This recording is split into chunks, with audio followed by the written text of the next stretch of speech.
Combustion.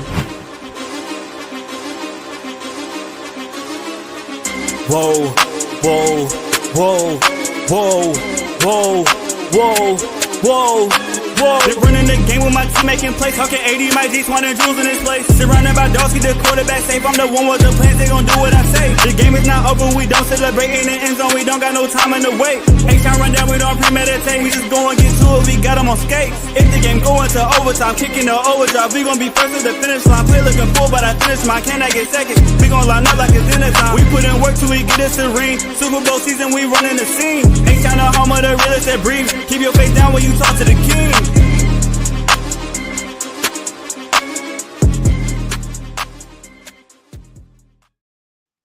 What up, y'all? Welcome back to another episode of the H-Time Rundown. This is your boy, AD. And I got my co-hosts in the building. We got Jules. We got Auntie Swan.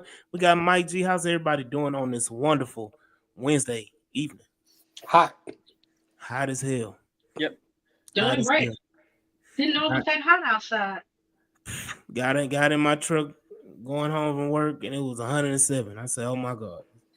Yeah, I know. Open my door today. You know. Hey. I work from home and be like, hey. I work from home too. Not today. Look, it need to be like that every day. Shout out to the people in the chat. We got Daniel Berry Sports. What up, brother? Shout out Larry Payton. Larry. Unfortunately, it wasn't Mike that made us late today. So just catching strays, huh? Frank Z, what up, brother? What up? We got Al Dickey, what up? And Yvonne, Swan was back last week too. Mm-hmm. You wasn't here. You ain't here. Well, technically, I was in the audience because I was having some technical difficulties. Mm-hmm. Upper air. Yep. Very much so. Yeah, you got to keep that AC going, man. That AC got to AC blowing. Yeah. That engine bill going higher and higher. What up, Romano's? Hey, my bill's down to $500. I said, Mine's good, Dante. I guess I need to pay about the $315 now. Mm-hmm. Hey, shout out to everybody in the comments. Be sure to like, share, and subscribe. Help us out in the YouTube algorithm there. There you go. And don't hesitate. You can super chat if you want to get your comment. We just want us to talk about a little comment. If you do a super chat, we'll stop. We'll talk about what you want to talk about. But definitely. Hold up. She said she watched the next day, so she knows what she said she's talking about. You always gotta, shout out Yvonne. She been with us since before day one. She loyal. She loyal, yeah. She one of the only ones. Can't say that too much. She like Carucci. $300. Ooh, boy. I wish my bill was $300. I wish. Mine was $50. I did $315.69 on Friday. Yeah, I'm counting them cents. God damn it. What super chat is where you can comment. It should be a little section where you can comment and you can. You're donating. You donating to the podcast. No, $1. Dollar anything. Goes to play card. What up, DJ Waller? Shout out to Yvonne. 520, Larry. I'm right. That's right there with you. I'm right there with you, Larry. Because I gotta keep mine at 67. I got 67. 67. Damn. I guess I can stop complaining about your damn 74. 74, that's a sauna. Man, mine's on 77. I leave for the day. Hold on. Damn. It's on what? 77. My leave. No, he said, okay. No, it's on 77. No, that's a 77. No, that's a sauna. That's hot. That's hot, man. Anything over 70, you a psychopath in the 107 degree heat. Nah. Yeah. I'm in the 69. No. Yvonne, I wish mine was 370. Call me a killer then. Yeah, you are, ninja. Hey, yeah, right, Frank. It's that dollar sign next to the smiley. But actually, we're doing good because it's been hot like it normally. And we hadn't had the rain that we had to try to control them temps. Hey, shout out Rodney as well. Release the people. Yeah, I know. Hey, TXU, y'all, if y'all with TXU, I don't know what y'all doing. No, I'm lying. I'm gonna promote my brand. My light company is good old Tri-Eagle Energy. Y'all go and look them up. they've done me very well over these years. I got rhythm injury in Tom Ball. Oh, no, I'm lying. Larry, I'm you are saying. you waiting? You still with Reliance on? Mm-hmm. Hey, Larry, you are a psychopath as well. No, it's Talking not. about 73. All y'all, it is Hey, too hot. No, it's don't too hot. call me You a know, killer, you, but don't you do push me. know if you turn your ceiling fans on, It use up the it'll same time. circulate. No, Let's it'll view. circulate What's good, and Lakeville? make you feel 10 degrees cooler if you were to do that. I got a ceiling fan in every room in my house.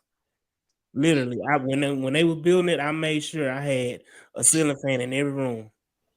Every room has a ceiling fan. Texas problems. Okay, then it's you. Well, that's what I'm saying. I'm a big nigga, so I'm sorry. I'm a big N-word. I'm a big naysayer. So I need to be cool. I don't do well in heat. Now the wintertime, oh, I got the AC going in the wintertime. You got the AC on the wintertime. Oh, yeah, absolutely. Oh, hell no. That's something to click on. It ain't coming on. Yeah. And then, Open, hold up. open the windows And up. then when we have a little cold front, they come through, you know, What up, I DQ? don't even turn the heat on until they get to 60, because otherwise you better have a blanket, you better have some socks on and everything. Long John, long nine. Yeah. Man, I'll go butt ass nigga. I'm sorry. Okay. Nobody want to see it but my wife, information. but it's okay. No. Well, we're gonna round back to the Texas news So and happen. that's Yeah. where We ain't run by time here. We got to talk about the Texas Heat because the Texas Heat is affecting everybody. Okay, 20. That ain't bad. yeah, hey, that ain't bad at all, Romanos. I'm at 14. Look, okay, Frank, I appreciate you, brother. How they supposed to install that new offense when defense? We gonna talk about that. I'm gonna keep it there. Hold that question. No, yeah, we gonna go. Hold on, AC in the winter and sleep. Yes, thank you, Abby. Yes. Thank you. 100%. You got to I'll take my fan There's everywhere. no other way to live but like that. You got to. Y'all need to see a doctor. That's all I'm gonna say. Romanos, thank you. See, I ain't the only one. But I'm a psychopath. You one too. Hold on. What? Went to the practice Monday and damn near went to the.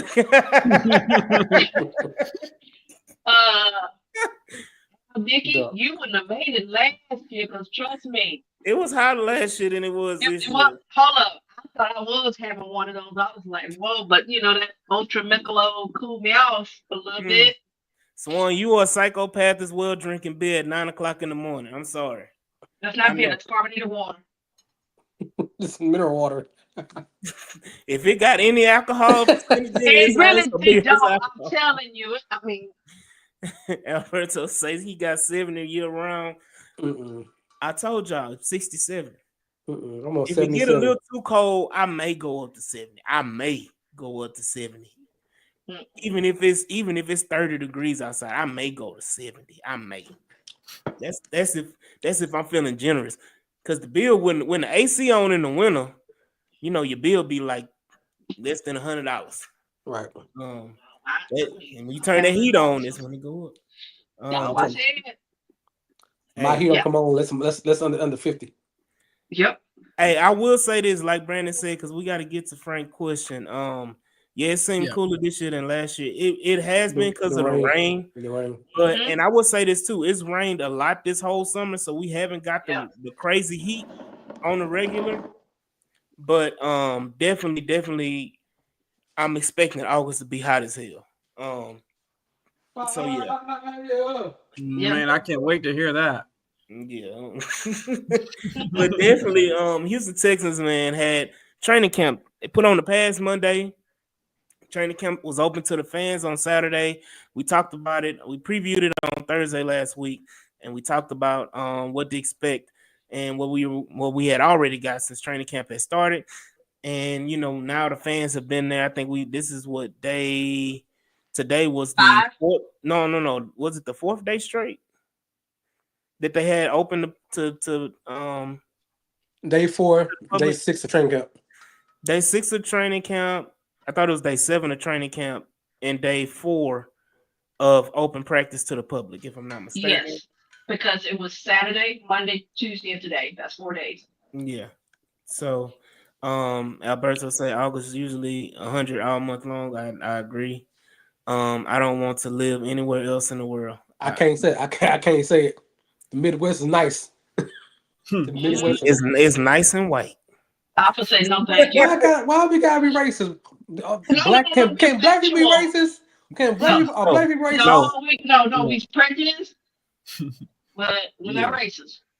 No. But yes, that ain't us. The Midwest is nice. No, I'm no heat. gonna tell you What when up, you don't want to big stop man? doing it. The moment you gotta keep shoving that snow off your car constantly, Hey, and no, thank you. shout out Killer Cal and Texas on 3.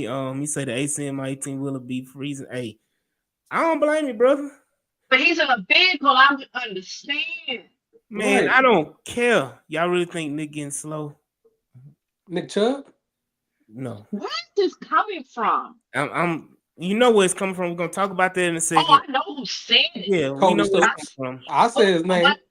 No, go for it. We gonna say it. We gonna say it when the time comes. We gonna address this, but we gotta talk about training camp, and we're gonna talk about first. We're gonna go ahead and talk about the install offense that has everybody interested, wondering what's going on, and got people saying CJ is not who we think CJ is because he's trying to adapt into the offense. You mean Clint Stoner? Of course, CJ ain't taking enough snaps. He said his quote was that he bet that he's taking the least amount of first team snaps than any of the other quarterbacks, basically the league. What the hell? Okay. So Clint's been at everybody practicing, seen everybody around the league and counted the snaps of everybody, every first starting quarterback of every team in the NFL. He's been to every training camp and he's counted every snap that they've taken and wrote it down and all that. He's been watching NFL Network. They've been doing this back together and the training camp live thing. I think we were on today. By the way, anybody want to know? They did do us today. That's cool. He can go back to Dallas and go back to Arkansas where he's a Arkansas legend. He can take that other fact. Okay. Hey, now you can take that. Now we can talk about the race, but let's leave the fat out of there. Well, I can do that. Let's leave the fat out of there. He can take that other one and send it back to the ketchup land up there when they throw their barbecue. Yeah. But Frank has a point because I mentioned in my video that I talked about with the training camp. He said, "How are they supposed to install their new offense when the defense is going full ham?" Again, the defense has been on 1,000. Mm-hmm. The defense has, and again, shout out Frank Z for the super chat. The defense has definitely been on 1,000, and they have the defensive line. I've said it before. I think the defensive line, is top of the league. 1 or 2 in the league, and the defense in totality, I feel like is the best in the league. Yeah. I've also said in the previous video as well, we're gonna have the best secondary in the league. CJ Gardner-Johnson is lived up to the hype. He is that guy. Of course, Stingley is Stingley. Lassiter is following up, being as crazy as he is. Kalen Bullock has taken a step forward this year. Rookies. Yeah, I'm getting rookies. Yeah. For the Jalen Reed and Smith are performing well in camp so far. And I think Reed has had a pick 6 today, if I'm not mistaken, on Davis Mills. So, and again, we gotta be real. Let's not count these stats, but I'm just saying they made plays, in practice today. So, and really the whole training camp. So the defense, of course, is always going to be ahead because this defense has been together 3 years. This is the 3rd year they've been together. This is Aziz's 2nd year. Henry's 3rd year. You had. I would say Christian Harris, but he's a no-show. Let's not do that. We're not taking shots. We're not taking shots at guys. I'm like my coach. Whoever's out there, that's who we talking about. And that's it. At this point, that's all we can do. Yeah. That's all we can do. But to answer Frank's situation is iron sharpens iron. I mean, if you're going against the one of the top 3 defenses, we think top one of all, you're gonna have anybody else you play against. You should be competitive with, Right. and you're getting better because both tackles, all the guards are getting better, and all the tackles are getting better because they got Will Anderson. CJ and the receivers are getting better because they're going against a great secondary. I'll be hating on everybody. Y'all know this. Y'all know this. You know what I'm saying? But So anyway, we're going back to my JJ Watt situation. Anyway, it's just what you want. You want, if you have a dominant offense, a dominant defense, you want your backup or your second fiddle to play in the same level. So you want it to happen. You want them to be better. yeah, You're making them better. You make them yeah. prepare for any other defense they play because their no defense are not gonna be like yours. Besides Denver and maybe the Ravens that had a defense on the same par, and so Oh, anybody else you play, or the Eagles, anybody else you play, it should be a win. Your hole should be there. Your timing should be there. Your tight ends should know where to route because they're not as aggressive or as good as defense you're playing now. So the offense should run smoothly against any other defenses besides your own. So go ahead, Swan. Go ahead. And keep in mind, as you reiterated that they've been together. Some have been here 3 years. Some have been here 2 years. Yet and still, and it was what Kamari said when they asked him what's the difference between last year and this year. He says, "I'm not thinking. Everything is moving faster." So they have talent-wise, they just are what they are. But they have a huge advantage over the offense. They know what their role is and what they're supposed to be doing. Right. Technically, nobody is truly fighting for the starting position. We kind of know who everybody is, barring injury. We know who's starting. Yeah. There's no new installs. You know this. You've trained for this. You worked on it. They sat with you and told you what you need to work on in the off season. And it looks like on the defense side, they did it. The offense, you got a new OC that is installing a new offense. One. Ask you a question. Who told Hunter that his biceps wasn't big enough last year? Because I think it didn't got 3 times bigger than it was last year. Dude, I'm actually looking at his biceps like that. I mean, you can't miss them. They're solid thighs. But you ain't got to say nothing about it. You just, I'm just saying. When I sit there and I think about it, you just give him a gentleman head nod. We got first time OC calling plays, installing the offense, right. And that online, Titus Howard and technically Blake Fisher when he was initially started. Well, the only 2 that was on line last year that CJ is familiar with. Now you're playing with 4 maybe new 5 guys. Well, no, Titus is still out there. Yeah, but maybe right different position. No, I'm saying as far as your starters. He's talking about personnel. Okay. Yeah. Basically, you got 4 guys in there switching them out, trying to figure things out. And you got 2 rookies that's out there. You got a free agent and Christian Kirk that's new.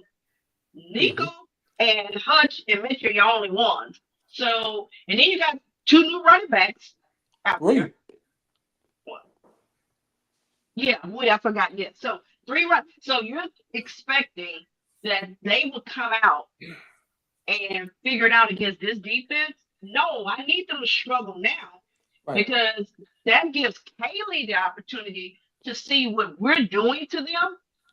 And then you go back in the lab and you and CJ and your position coaches and whatever, y'all talk this shit out. You draw that shit back up, figure it out. And then we come back the next day. Right. Now, hopefully you're not making the same exact mistakes, but you're going to make mistakes. That point. So that's my thing is, if you're doing the same ones, then there's a problem. But if you come up with some new shit because, that defense giving you some new shit, then, then y'all stop it, y'all just speak. And since he commented, that Patriots South and,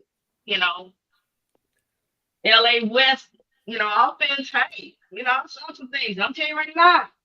I don't know if Schultz is a little nervous about his position, but he seems intentional on wanting to catch the ball. Right. Yeah. So I've seen things with the offense that we didn't see last year, Mm-hmm. which to me is just more or less repetition, and everybody getting comfortable. But I'm not panicking. No, Over you may not like hearing about the picks, but the thing is, yeah, throw the picks in practice. Figure out what you can do and what you can't do, and then week 1, you know what? Hey, I'm not. Training camp is training camp. People that overanalyze and over scrutinize interceptions and all that stuff like that happens. Mm-hmm.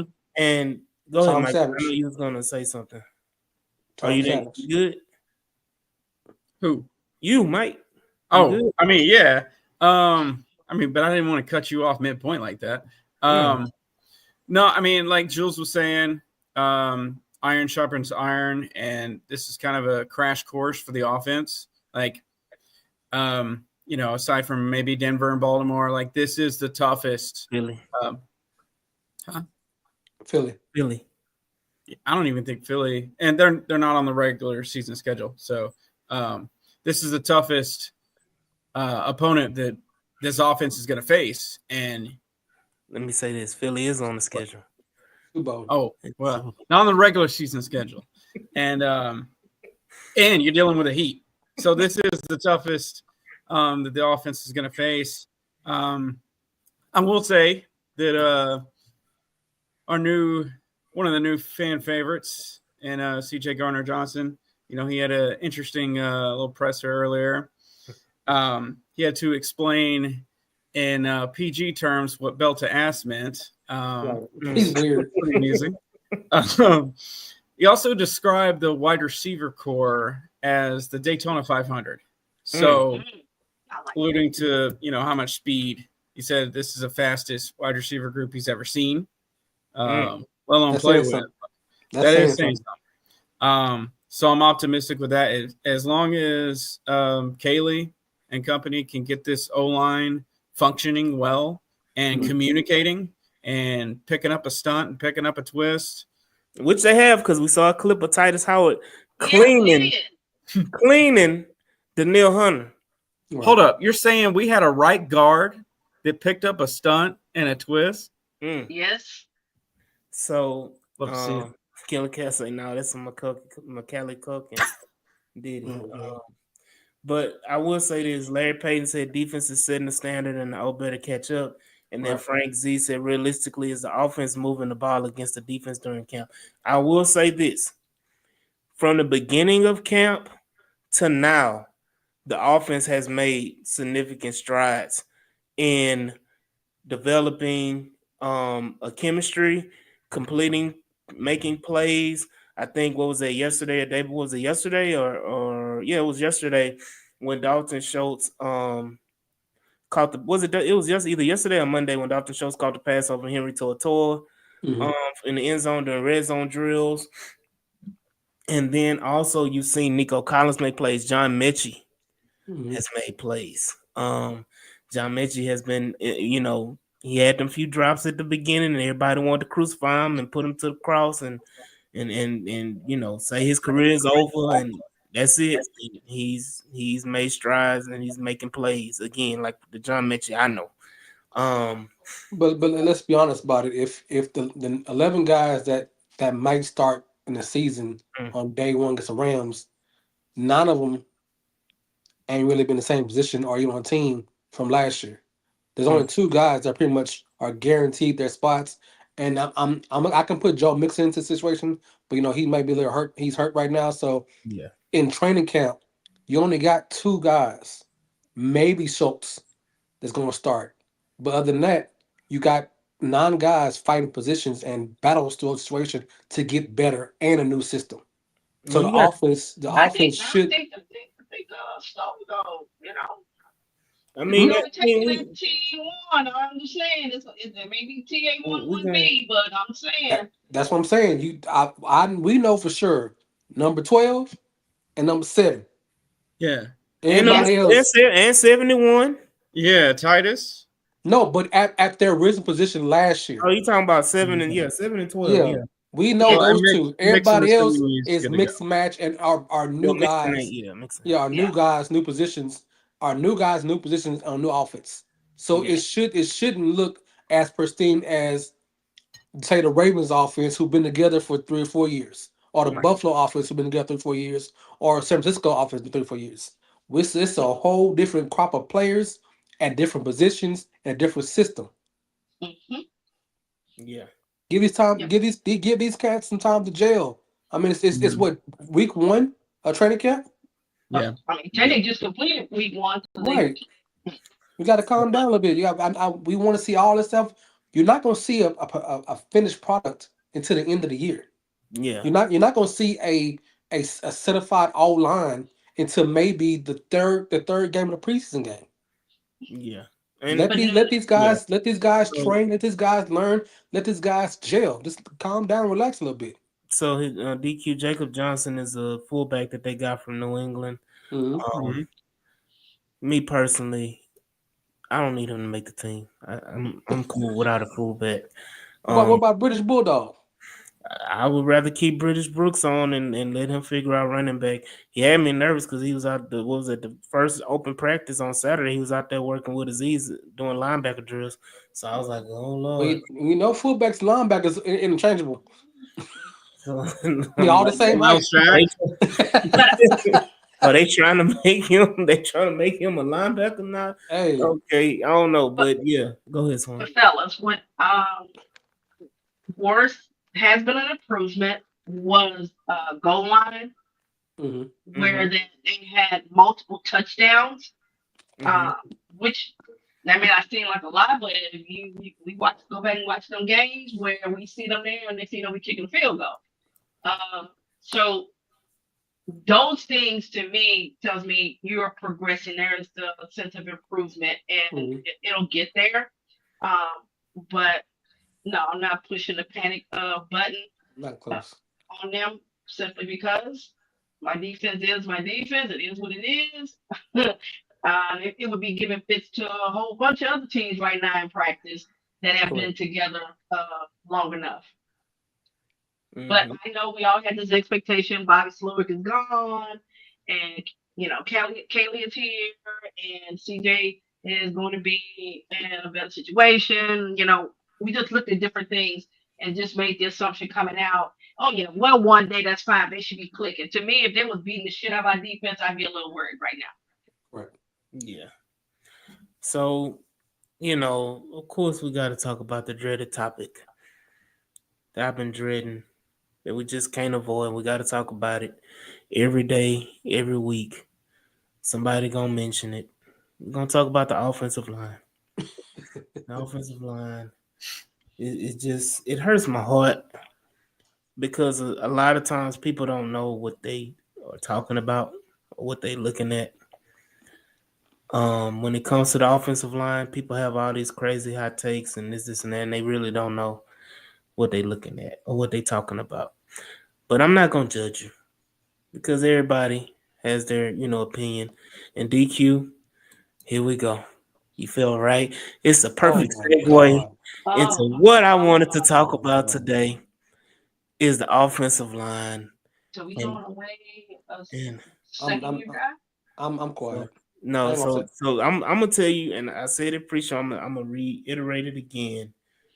And me and Juice talked about it offline. I don't understand why the negativity is on Blake Fisher so much so, and then people are going and screaming to the top of the hill about Ariante Ursery. And from my eyes, from what I saw at open practice and all the videos I've seen that have been posted, shout out Harley, to the lead Houston. Mhm. Shout out Ruben, 713 Houston Sports. They've been posting constant videos to keep everybody updated and to see for those that weren't at training camp, you do get to see um, videos of practice and everything like that as well. From what I've seen between those videos and what I've seen with my own eyes, Ariante Ursery is here and Blake Fisher is here. I'll, They're at the same level. I'll And, disagree. and the reason why I say that is because the mistakes that Blake Fisher has made Ariante Urser has made the same mistakes. Blake Fisher has been getting beat by Will Anderson and Daniil Hunter. Guess what, people? Ariante Urser has been getting beat by Will Anderson and Daniil Hunter. They both have struggled. They both have had their positives. Nobody wants to talk about the positives that Blake Fisher has. They only want to talk about the negatives. Nobody wants to talk about the negatives that Ariante Ursery has, but they only want to talk about the positives. It is a perception that's made out there. And yes, I understand that Ursery has been out there the last few days with the starting offensive line at right tackle. Ursery is built to be a right tackle. And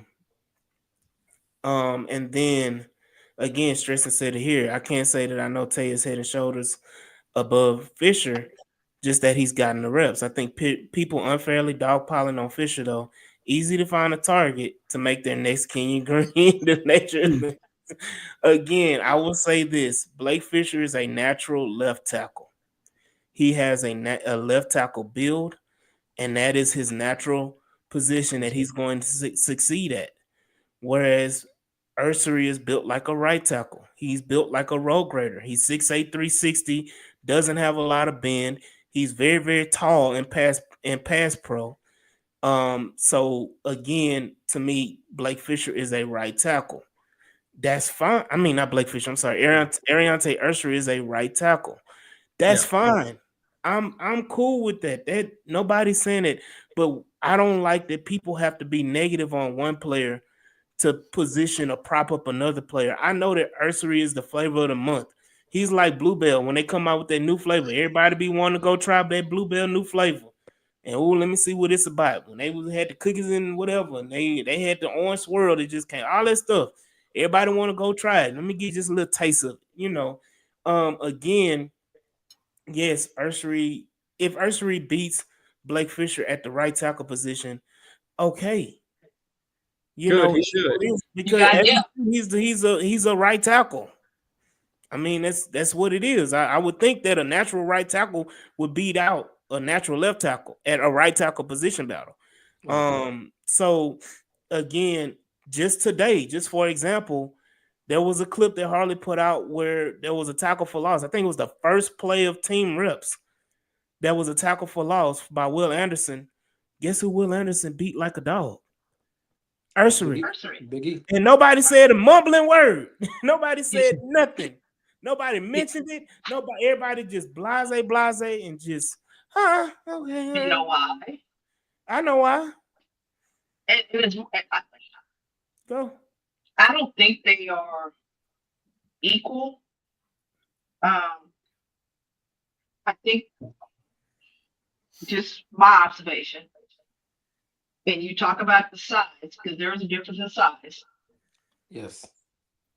Ursery doesn't look like he gets pushed around as easily as Blake Fisher has looked like he gets pushed around. Whereas you mentioned Ursery got beat by Will Anderson. I mean, that's going to happen more times than not. However, he can turn around and have a good rep or two or hold his own a little bit. So, whereas Blake Fisher was just getting his ass whooped. No, but he's had those moments he's hung in there. Whereas with Blake Fisher, it's like, damn, they just cheat off on you. And it's like just a few moments of, can you just a little bit for a moment? I know Will's gonna get to him, but can you look like you can hold him off? Can you fight? It looks like Blake is struggling versus one guy he's got the other guy's winning. I mean, it's perception how it looks. You can get your ass whooped and you get your ass whooped. Right. It's two different things. Right, but again, I will point out as well that the content that is provided is subjective. Because again, from my perspective on Saturday, when I was there Saturday, Blake Fisher held his own on plays just as much as Ursery held his own on plays. There wasn't a big difference of the two. And then I go back and I say this again. when people have objectives that they want to accomplish. So they're going to go out there and push when Ursery has a good rep. Oh, I gotta post this video. I gotta retweet this. I gotta show this. I gotta show Ursery having a good rep. And when Blake Fisher has a bad rep, well, I gotta push it because I want my guy Ursery to win a job. So I'm going to put out this content, this and that. I'm going to show the negative more than the negative of Blake Fisher more than the positive of Blake Fisher, because certain people have agendas. Yes, I agree. And so from a perspective, because again, I haven't been there. I haven't been there this week. I haven't been there Monday, Tuesday, Wednesday. I'm not gonna be there Friday. So you have these people that are there that have been there literally every day, and they have objectives. Yes, Ursery probably has looked better at right tackle. Again, he's a right tackle. So I just want people to pump the brakes a little bit, and I wish people wouldn't shit on Blake Fisher, because Blake Fisher, and I need people to listen clearly. Blake Fisher and Ariante Ursery are your tackles of the future. They're your tackles this year. They're going to be your tackles for the next however many years that we can keep them healthy and upright and protect CJ. And again, Romano said Fisher has had a little bit more experience. Fisher should be better. Fisher got thrown into the Lions den, and he only played 5 games. So that goes to my question. How bad did Fisher play last year when he was thrown into the situation? He was not bad last year, but people want.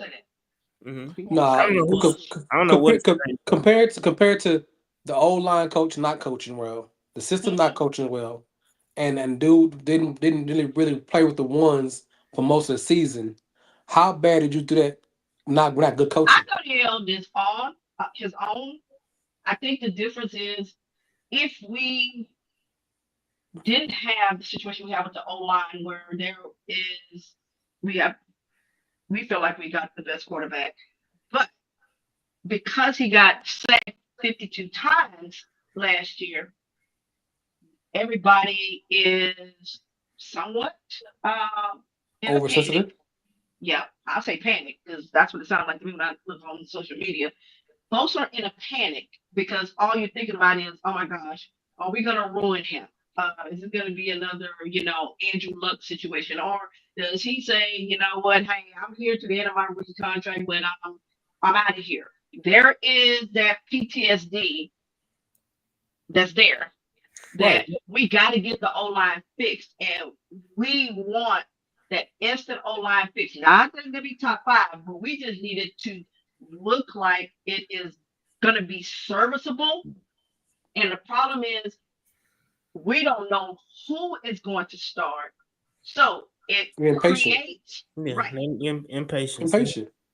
So because we want to be able to say, because folks listen to the radio, folks watch TV, folks listen to the media. Folks watch the rundown. Hold up. Well, if they did, they wouldn't be panicking. But there's some folks shit on us. We're 32nd. Oh my gosh, how CJ go, blah, blah, blah, whatever the case may be. So in our mind, we have this defense. We got these weapons. We got everything we need to contend. But the O-line is truly the only thing that would hold us back. And I mean, that is realistic. That's the only thing that would hold us back, because everything else is in place to be true contenders. So folks are freaking out. We didn't use, I call them high picks, because if you're picking them in the second round and you're picking them, in the top half of the second round, it'll make you think, because you spent a second round pick on Fisher last year, and folks were scratching their head because we had ideas of what we thought they were going to do, and they didn't. And then you come back again this year and you trade up to go get Ursery. So, and then you trade away Larry Thompson, which makes sense, don't get me wrong. But, and the guys you signed in the offseason are not the guys who and if folks are being honest, who we talked about on our list of who we wanted the Texans to, go out there and get. So Great points. So I understand the panic in the sense of the unknown, but if you're not out there, if you've never been out there, and if all you're watching is clips and listening, yeah, they're gonna have you over the nut house because every day you're going to hear different things. Because, like you say, AD, depending upon who's reporting and based on their agenda, you're gonna hear positives about this person, you're gonna hear negatives about this person. Mm-hmm. Whereas next week they're supposed to go to the Greenbrier, sorry, Mm-hmm. Greenbrier. So I think they will probably install more there than they do here because let's face it, they're not going to put too much out there because all them cameras and everything, you know how D'Amico is. Hold on, So, Swan. Breaking up a little bit. Breaking up a little bit. okay. Better or still? It's a little better. I But will. we I will say. I I will would say say. this: give it to the second preseason game to make your judgments on have the improvements or positives that made since camp started. So that's basically what how I'm looking at it. Yeah, I will say this because there's some points that have been made in the chat as well. A point you made, Swan, is that Fisher has that stank of last year's offensive line on him. And that is a lot of the reason why people are so negative because Fisher wasn't a dominant force as a rookie getting thrown in middle of the season, a game here, a game there, spot filling. He wasn't dominant. So he has, the stank on him. Here go Cal saying Fisher should be getting more praise. He was redshirt last year. Ursary is getting mentions from the vets on the field as they're specifically being asked about Ursary. correct. I think NFL Network asked specifically about Ariante Ursary to Daniil Hunter and Will Anderson today. And then when they go into the questions, they're asking about Ariante Ursary. Those questions are geared toward him because he was the second pick of the Texans drafted this year. Right. And so he's treated as such. And so he's getting a lot of people are asking questions about him. Not necessarily you've rarely heard anything about Blake Fisher or anybody mention anything about Blake Fisher. He's almost like he's an afterthought. Like Larry said, Fisher played just fine last year. He I mean, played like he but you're not even hearing people ask questions about Cam Robinson, yeah, Lakin Nate Thompson. You're not hearing anybody ask any questions other than Ursula Ursula. because that is the weakest part of the conversation, and the fact that they only drafted one O lineman, and Right. everybody thought they were gonna go 3 or 4 O linemen throughout the whole draft, but they only came up with one really. Yeah. So it's a lot of media attention on him because Mhm. the weakest point of this team is O line, and no one can fathom that how we only spent one draft pick on a tackle. Also, keep in mind, Cam Robinson has been in the league for a while, and from a national standpoint, he's not highly regarded. Right. That what happened with the Vikings really did him no favors. Mm-hmm. Lakin Tomlinson has been in the league 10 years, and it's not like, technically he's a household name, so nobody wants to talk about them.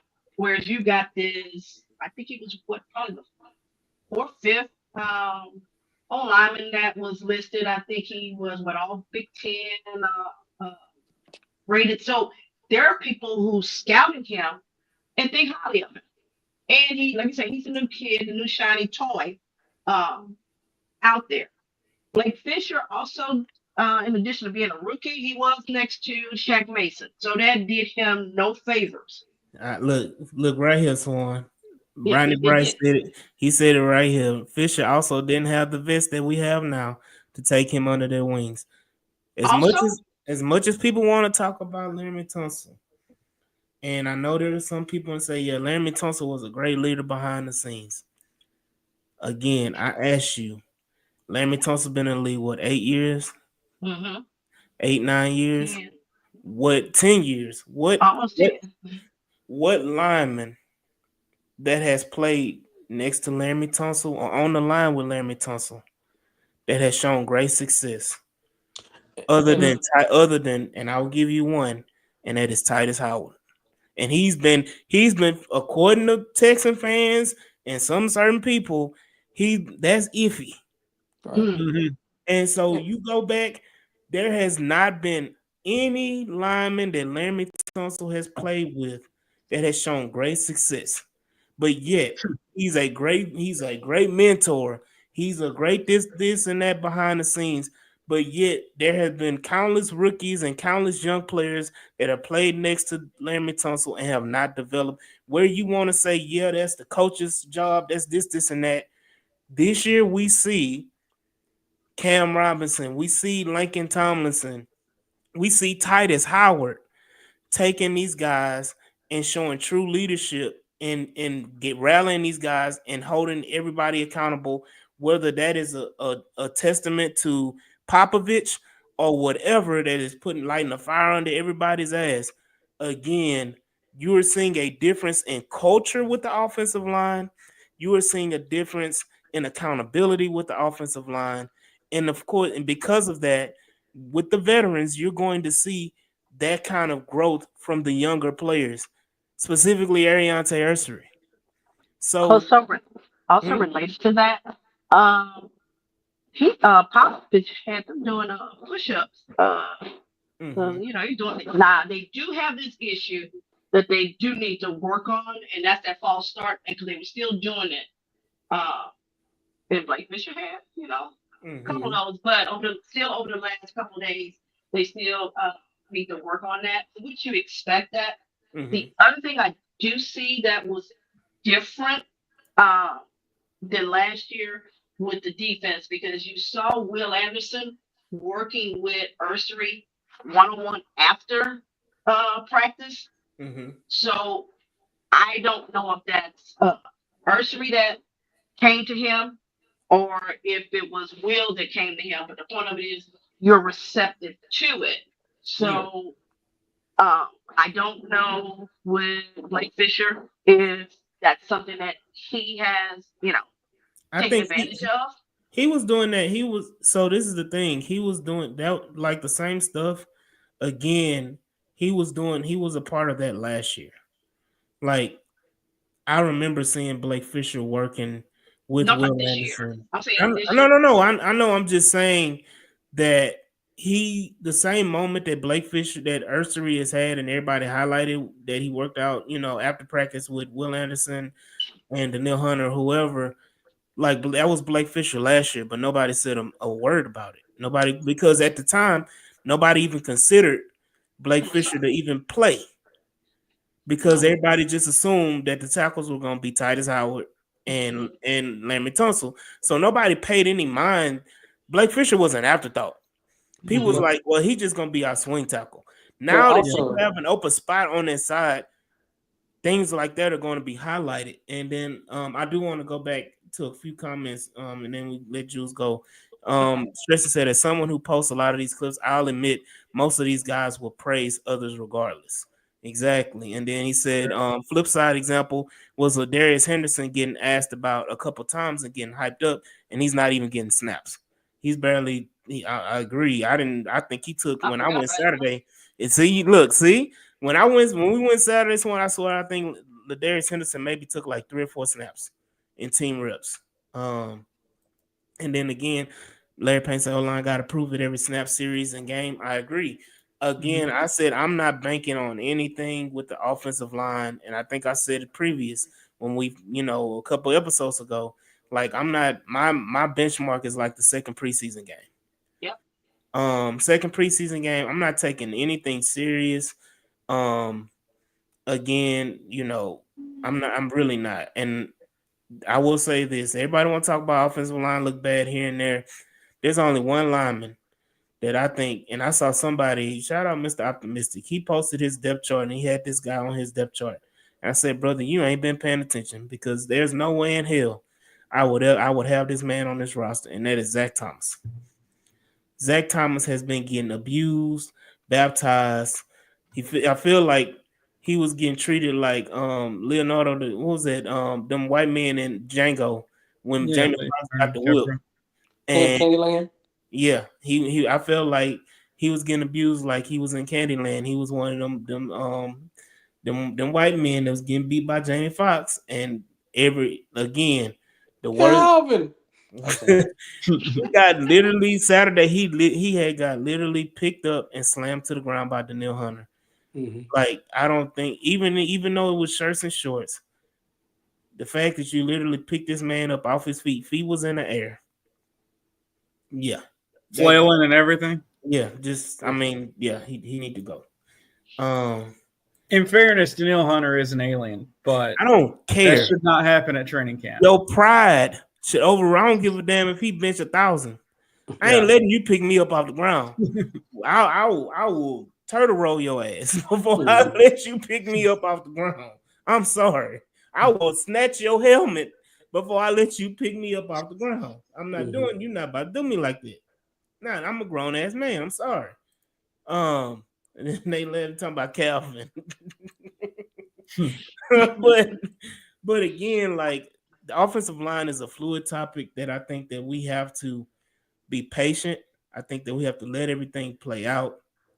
And at the end of the day, I'm not only person, outside of Zach Thomas, the only person that should really be getting some negativity because we talked about Ladarius Henderson ain't got no snaps.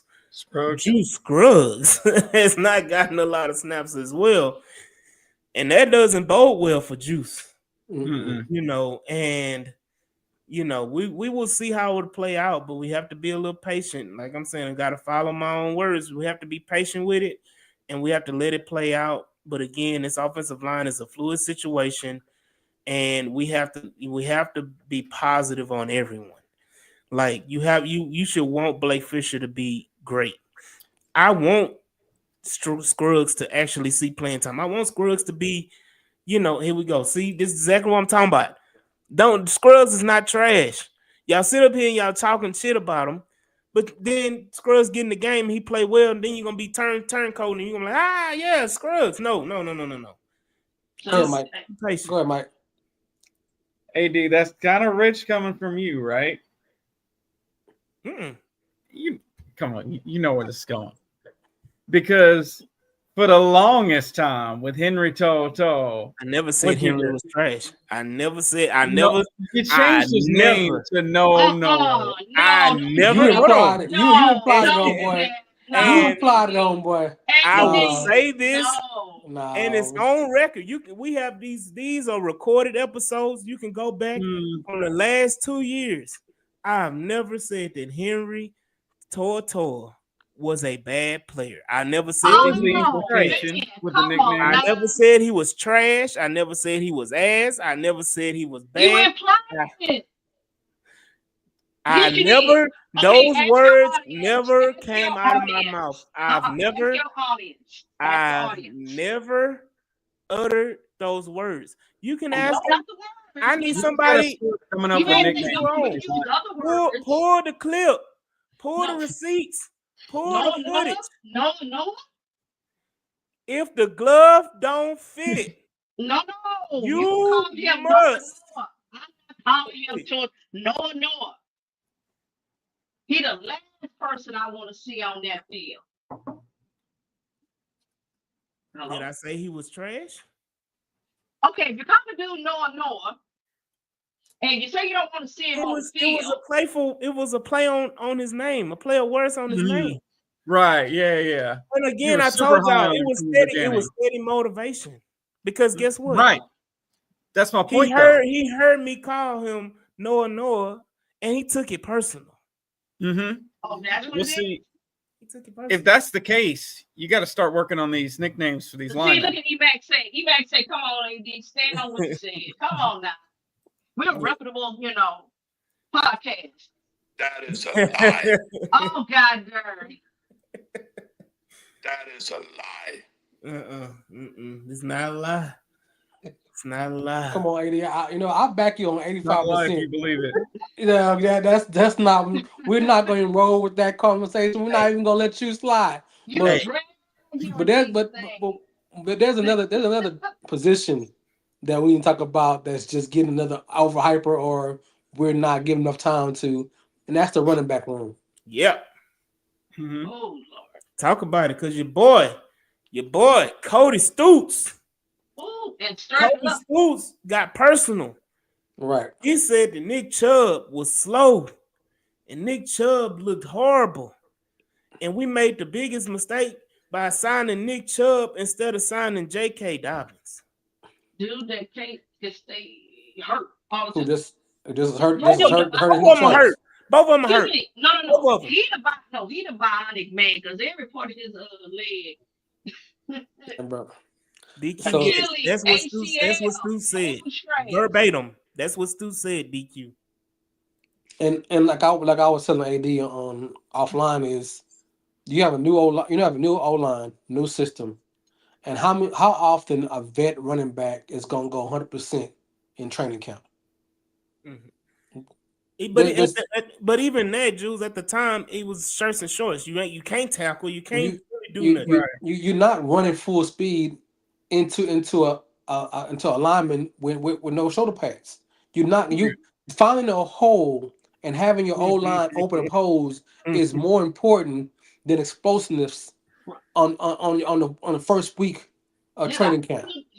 his eyes look fine to me. The cut looked like fine to me. So that's the biggest thing, especially when you're coming off a knee and ankles over the last 2 years. Is one you can see the hole, but can you make that stop and then cut back? And let's face it, it wasn't like at the time we was out there Saturday that O line was blocking, run blocking well. So the fact that he was still able to stop on a dime and cut told me he's not thinking about his foot. You're not thinking about the knee, and the Right. guys knew where to go. So to me, it was like, oh, okay, this is more or less getting him wrapped up. So I'm And fine. What and also Stresson said it right here. He said Chubb isn't a speed back. He's That a power was. back. He said but he looked great to me first day of pass Monday. Good vision too. Broke a couple outside after the muck. but also how many different O lines is he running by? Combinations. A lot of 42. Yeah. Thank you.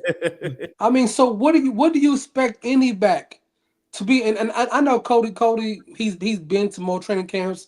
He's reported more than we report. But let's not get back to football basics. Training camps, t-shirts, new system, new back, new O lineman, system wise. Just in Pee Wee football, if you coach Pee Wee football, or you got a child playing Pee Wee football, and it's the first day of training camps, you're not going to ask this guy to go full speed because you're still teaching the fundamentals of your offensive line. And they what they go half speed, go 3/4 speed. He don't really say, Coach, we don't silly go 100% speed on the first day because you're trying to get everybody lined up to do their job and what the coach envisioned the play to be. Mhm. So why are you asking a guy everybody's saying he may be it's a year to get back from an injury, who's just showed up. If he was that slow, or he wasn't explosive, he that healthy, he wouldn't have passed a physical. Yeah. Well, First we of want all, him to first do. of all, He will be fine. team. First of all, teams wouldn't have been lining up to sign him. He would have still been a free agent if that was a big Yeah. concern. Yep. Again, we had this conversation. I even said I would have preferred J.K. Dobbins. But guess what? Me Am too. I tripping that we signed Nick? I'm excited as hell because I wanted something. I wanted one of them. Yeah. Give me one. So again, it's a lot of negativity for no reason. But hold on, but last thing about it And is Joe Mixon is not an explosive back, but he made shit shape. but he Yeah. made sure say because he has a great combination of power and some speed, but he ain't very explosive. He's not a home run Yeah, hitter. he's not Right. a run threat. Right. Right. But his thing is, remember last year? Y'all probably remember the game. What was the game? We was on the goal line, and The we Colts. tried that. Okay, And we tried that with It's actually in our intro video. Mm.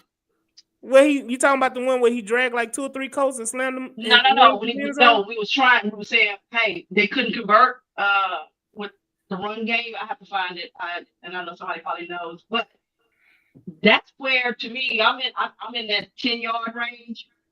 I'm giving that to Chubb because I know he can get in the end zone, and he's gonna take some other folks with him.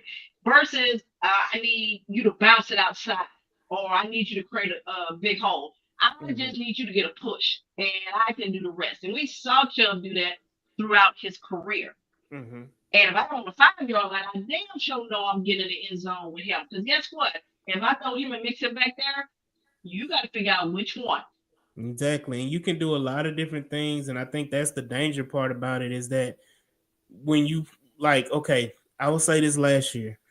When Joe Mixon came out the game and Dario Gumbawale came into the game, I mean, you kind of told on yourself on what you're doing. You ain't sitting back and, 9 out of 10, you passing the ball. You're not about to sit around and turn around and hand the ball off to Dario Gumbawale up the middle. Yes, they did it from time to time, but that was a tell. Same thing with Dameon Pierce. Okay, Dameon Pierce back there. Well, they ain't about to throw the ball. They about to hand it off to Dameon Pierce when Joe Mixon is out there. The thing about it is that with Nick Chubb coming in for Joe Mixon, then it's interchangeable. At the end of the day, you don't know if they're gonna pass or run because Nick Chubb is a power back, but he can't catch the ball at the backfield. And you're not, and we're not looking for MVP caliber Nick Chubb from 3 years ago. Yeah, we wanted him to be at 75%. Is what we're looking for to spill Joe Mixon, so he's not have to carry the whole load for 17. I'm sorry, for 20 games. Yeah. And Ronnie said an 80% healthy Chubb is better than what we have outside of Mixon. I will say this, and I'm not going to be negative about it because I have been on record about I want Dameon Pierce off my team. I don't see Dameon Pierce. I know. And that's why I'm saying I'm not being negative in this moment. I want to see him get the same opportunity and that's the right system. But I'm saying this. That's where I'm going. No, Jules shaking his head. My thing is that his rookie season, when you had him being quote unquote the power back, he was an offense. I mean, he's got to be honest. Versus the 2 previous seasons, everybody kept saying this is not an offense. Maybe there is that role, and his thing is based on how shit goes with us. They may have to be out there, so we need to be realistic now. So, but what's his injury? What is his injury? It's something with his legs, man. All of them something with their leg or their foot. I don't care if he doing it. Brandon said DP now stands for didn't play. I mean, his only good trait is his legs, and if he's gonna be because we know his vision don't work. Nobody knows the Did he get LASIK surgery for his eyes?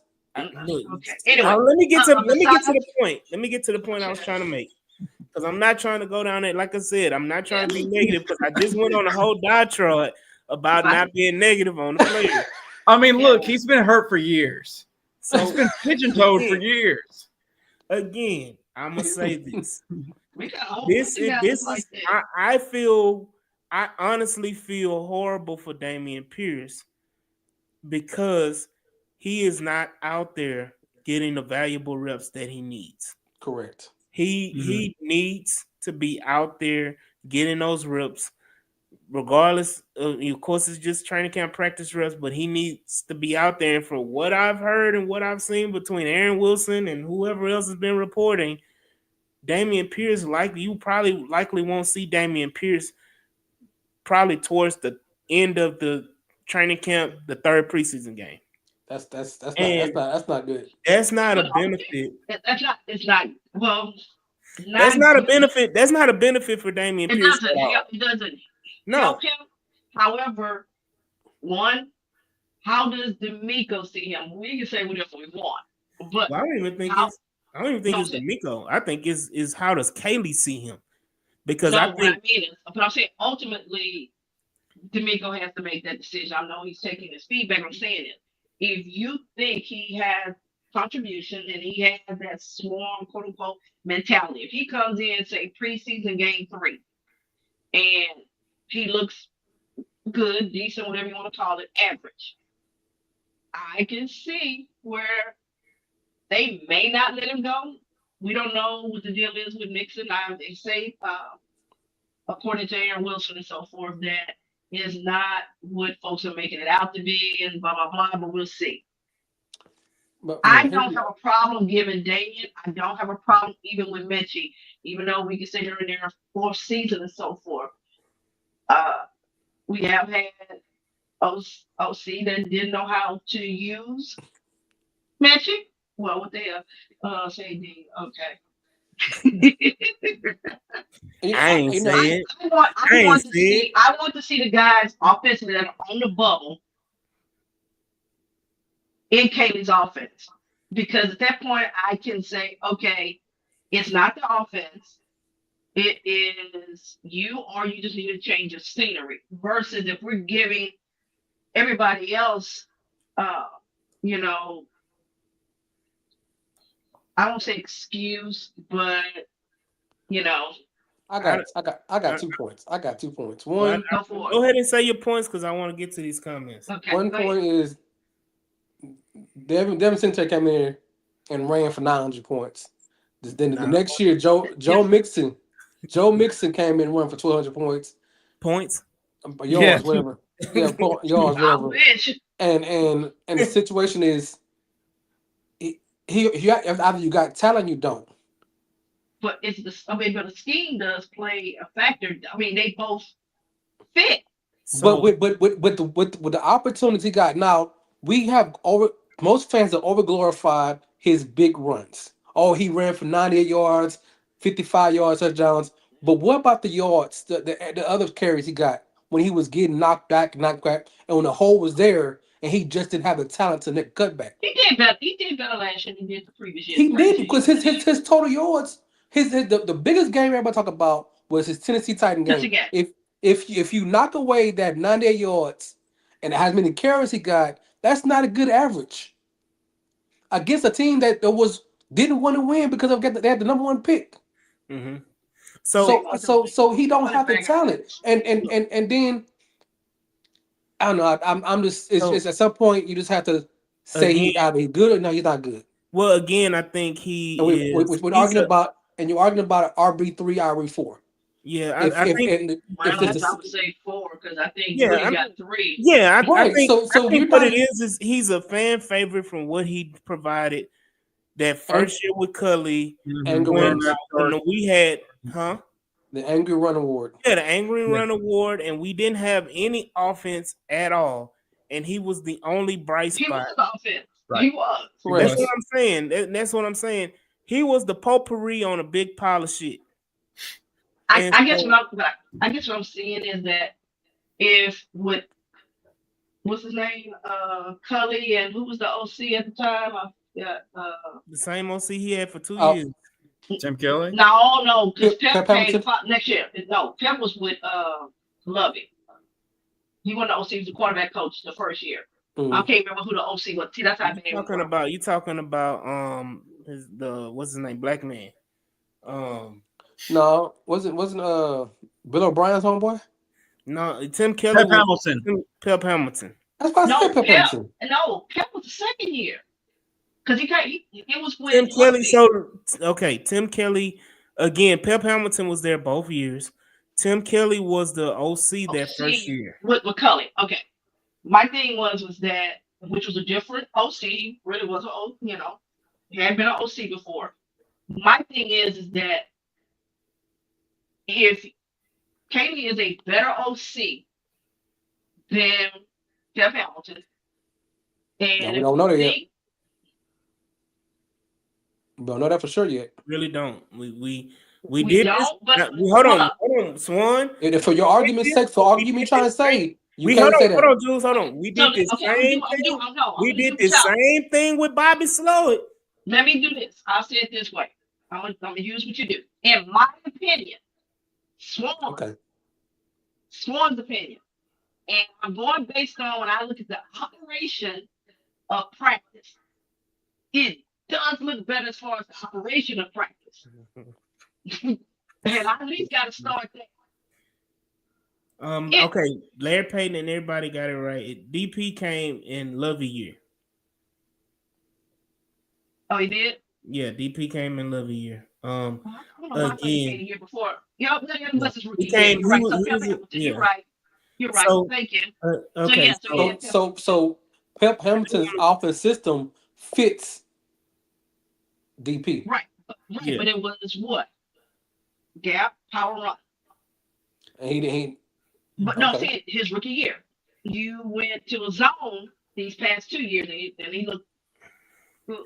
So This is me. It is my hope or my wish for him is having offense that was similar to what it was for you in your rookie season.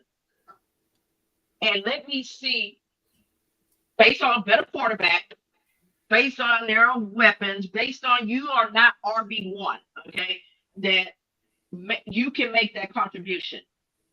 So if he doesn't, that's fine. But if I'm willing to give the other guys who have been in Floyd's system and struggled or fell off or whatever, why can't I give that to DP?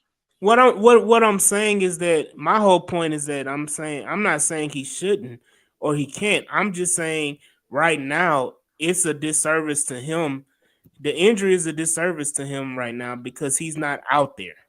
He would be getting those reps. He would be getting those opportunities if he was healthy, but he's not. And again, I'm just going on based on what everybody else has been reporting. The Aaron Wilsons of the world have been reporting that it doesn't look like he's going to come off a pup until closer to the third preseason game, which is right before the season.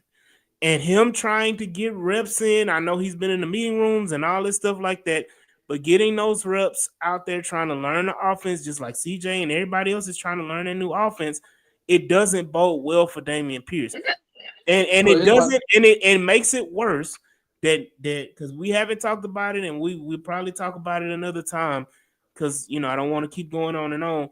But Joe Mixon being out probably this whole preseason, it really opened the door for Dameon Pierce. This was the prime opportunity for Dameon Pierce to come in and say, you know what? I know who I am. I'm that dude. I'm the angry runner. I can succeed in this system, but the injury has stalled that. And we have to, say, hey, that's a problem for Dameon Pierce. I do want to get to these comments because we got a lot of them, and it's something I really want to point out. Brandon, he said, yeah. You don't see me taking away Saquon's longest run to call him 3.5. Yards per carry back. Hold on. So Stresser said, right been on the wall since Chubb signing for DP. They've seen enough on him. I think he's not bad and could resurrect with more gap scheme, but we aren't waiting on anyone. It's now. DP made it work with Warhop and that O-line. I went from calling him Damien single yard carry HB2 angry run 7+ yard carry to didn't play. And this is what if they plan on trading DP and Harris and have been holding them out? So here's my question. When Swan says everybody from Showick's side getting a chance, there's only three guys: Mechie, Schultz, and Dame Pierce. And Stresson said this: guys like Marks and Jawar Jordan and British Brooks need reps over him. We've seen him, not the other guys. This is another one. So when those three guys are pretty much in the same boat. It's the wrong system. Showick can't coach, but you don't see a lot of guys pounding the flesh for any of those guys besides Dameon Pierce. I will say this again. Stresson's made another good point. Too much urgency to give guys more chances. Been 3 years, regardless of scheme. New guys they brought in need reps to be looked at. I agree. And again, Gerard Jordan has been showing out in camp. And then here go Cal with British Brooks. That's his favorite. And then Larry say Cal loves the bottom of the roster. It's true. And I'm gonna say this: Romano ain't going nowhere. Dare is here to stay. Dare ain't going nowhere. Dare is here to stay. I hate to tell y'all, he is gonna be on this roster as a running back. And again, him and Frank Ross is like Bill O'Brien and Alfred Blue. They can't separate from each other. Eric Murray and several coaches. Several coaches. And Nick and whatever Janice want from him. And then DQ talking about Hutchinson. That's another topic for another day. There's a lot to talk about. It's a lot to talk about Hutchinson. He's been playing well. I mean, a lot of people have been playing well. A lot of people have been, what we haven't been talking about is Higgins and Noel doing extremely well. They've been doing okay.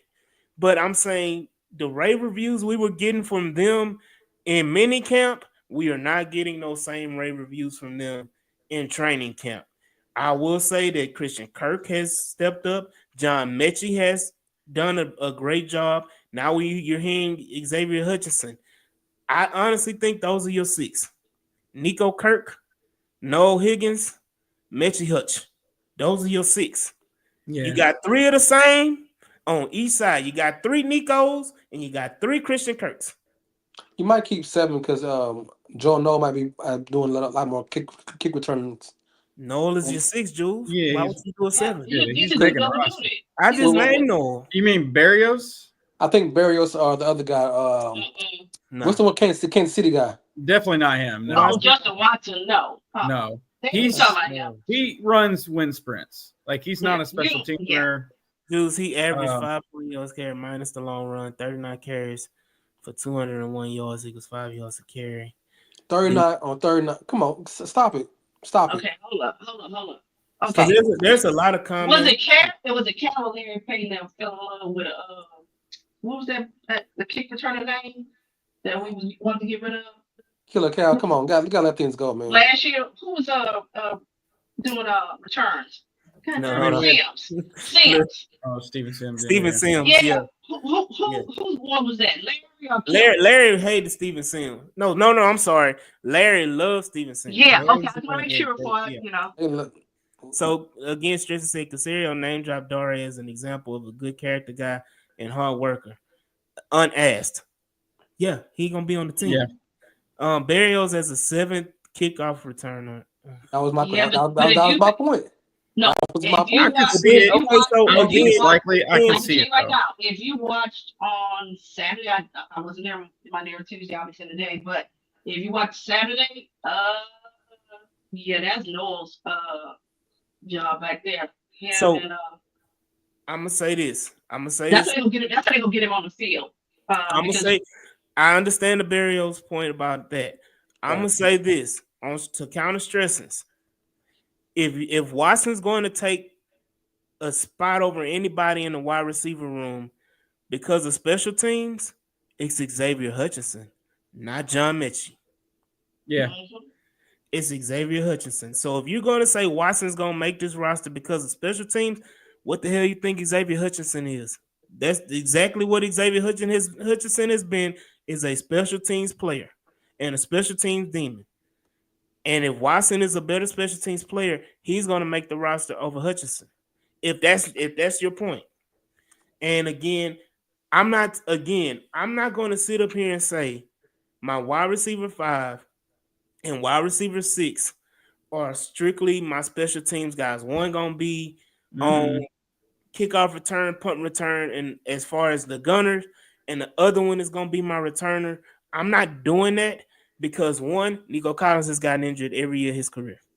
Christian Kirk has been routinely injured, and I'm not about to rely my whole offensive passing game on 2 rookies. Even though they're pretty good rookies, I'm not going to put that kind of pressure on 2 rookies and CJ Stroud trying to work with 2 rookies as being the main focus of my offense and Case Stover and Dalton Schultz.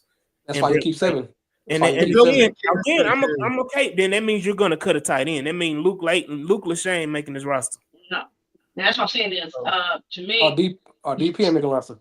You got enough the 6 guys that you have based on the talent. Because to me, 1 through 4.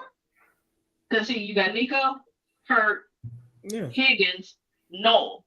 I mean, because let's face it. I mean, Yeah. and then to me, at that point, that's your four. That to me will be truly getting more reps. And then you got Hutch and Mechie if you keep it two.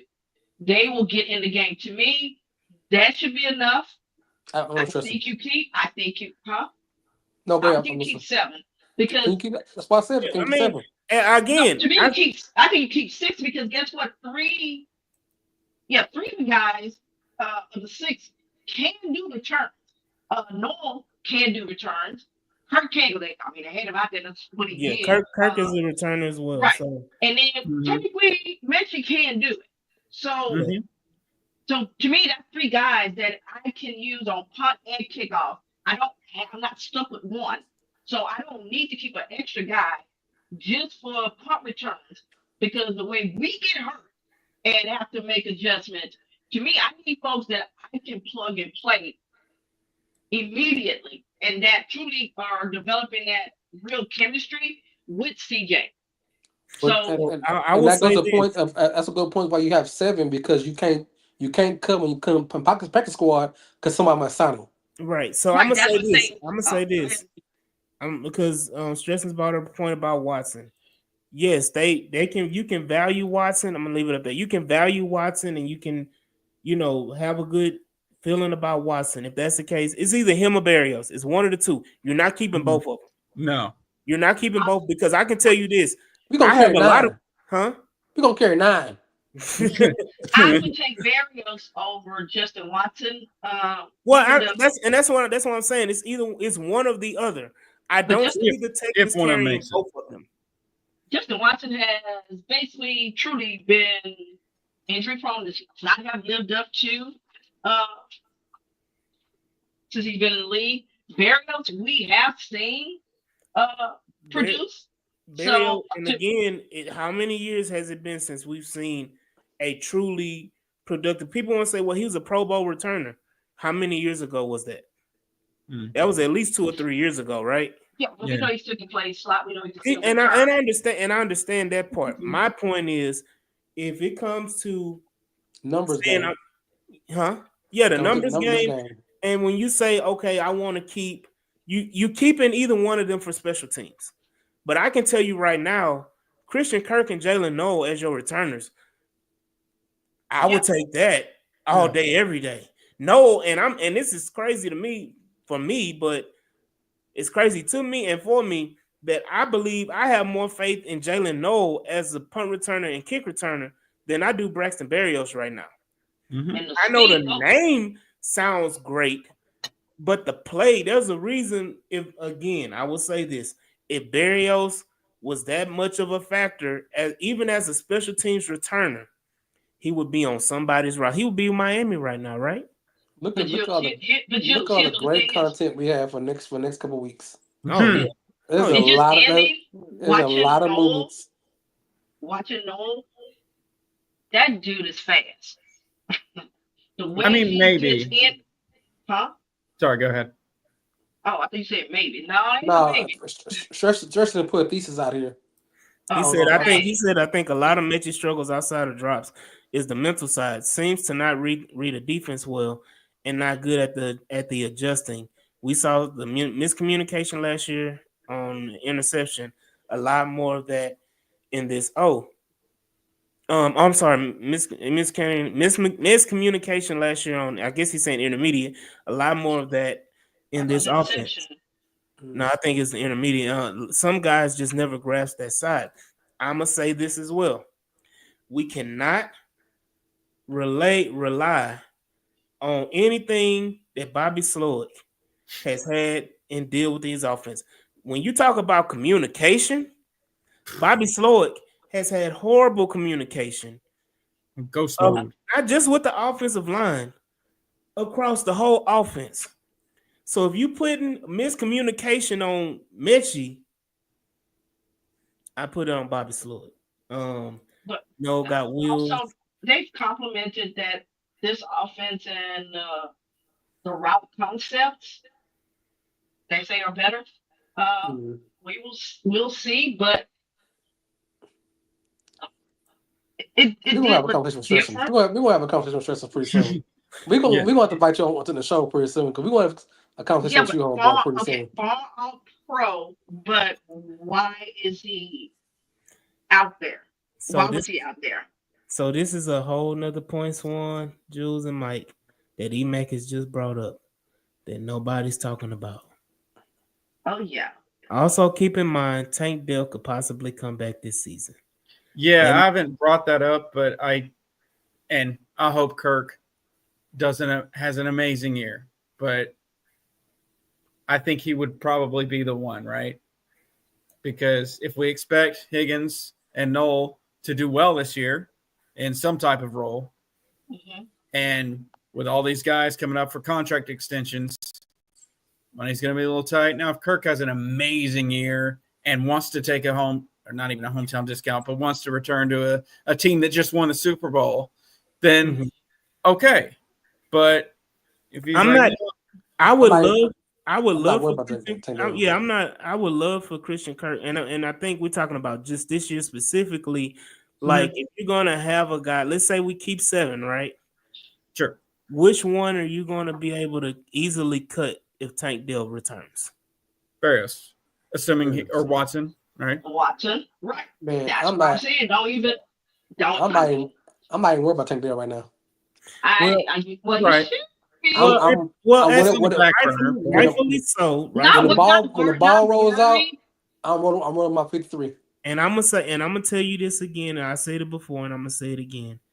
You are teetering a dangerous situation as far as with Tank Dell, as far as his confidence, because it's like Two-Face and flipping that coin. You don't know what you're gonna get Mm-hmm. because No reps in offense. no reps during the season. Of course, he's gonna have a ramp up period where he's gonna practice during all that or whatever. But again, I'm gonna say this: you can get 2 things out of Tank Dell. Tank Dell can come out there and be amazing, the Tank Dell of old, and his confidence is sky high. Or you can get Tank Dell come out there who's a shell of himself, the shell of a player, and he's not the guy that he was before. And now his confidence is just destroyed. Or there's a third. He What's can the go third? out there and still. His thing is, I don't expect him to go back out there when he comes back. Let's say mid-January and be Tank of old. The same way we don't expect guys to come back off of ACLs or Achilles and beat them on Well, cell. what do you say? No, What when do you think I mean when I say tank of old? no, quick kick, quick twitch. That I don't. My thing is being That's Tank's whole savvy enough- game. Right, but hold Yeah. up. Let him His finish. whole game. Okay, but Let him finish. hold up. There are some adjustments that you'll have to make. Here's my thing is you're smart enough. I think he is.